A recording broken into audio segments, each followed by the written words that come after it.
Hey everyone! Welcome to IT Insider. Today, I'm going to show you how to insert page numbers, Roman numerals, and regular numbers all in the same Word document. Yes, it's super simple once you know how to do it.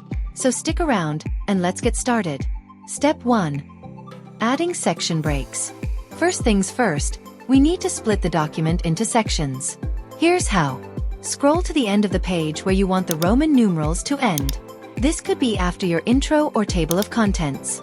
Now, head over to the Layout tab at the top. Click on Breaks. Then under Section Breaks, hit Next Page. This creates a new section, and we'll do the same wherever we want the number style to change. Easy, right? Step 2. Adding Roman numerals.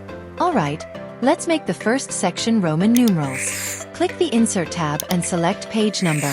Pick where you want the numbers to show, top or bottom of the page. Now, go back to Insert tab, Insert Page Number. Click Format Page Numbers from that drop-down. Under Number Format, choose those fancy Roman numerals, I, 2, 3. Boom!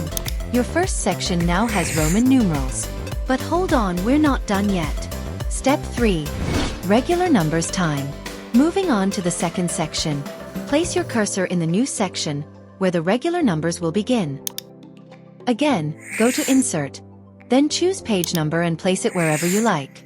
Now, go to Format Page Numbers again, and this time, select 1, 2, 3 in the Format drop-down. Want the numbering to start fresh from 1? No problem. Under Page Numbering, just select Start at 1. That's it. You've just learned how to mix up Roman numerals and regular numbers in one document like a pro. If you found this tutorial helpful, don't forget to give it a thumbs up and subscribe for more awesome word tips and tricks. See you in the next video.